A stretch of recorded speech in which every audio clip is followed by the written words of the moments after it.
Welcome.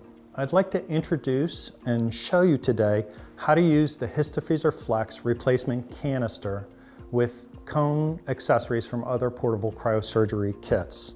Brings you technology which controls the flow of gas and more gently dispenses it into the cones, both made by Cryo Concepts or by accessories from other kits.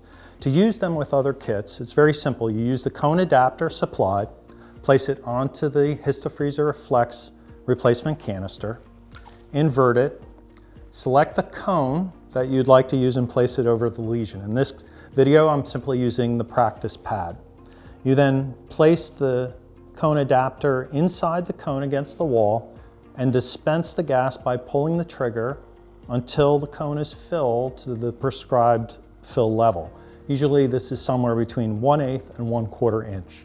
Once it's filled, simply stop the dispense, release the trigger, and allow the gas to evaporate.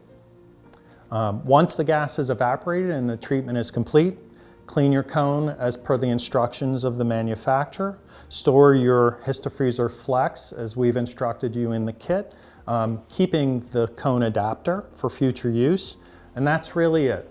The Histofreezer Flex technology brings you ease of dispense, no splashing, and a very easy visual way for you to perform the treatment even when using other people's cones. Thank you.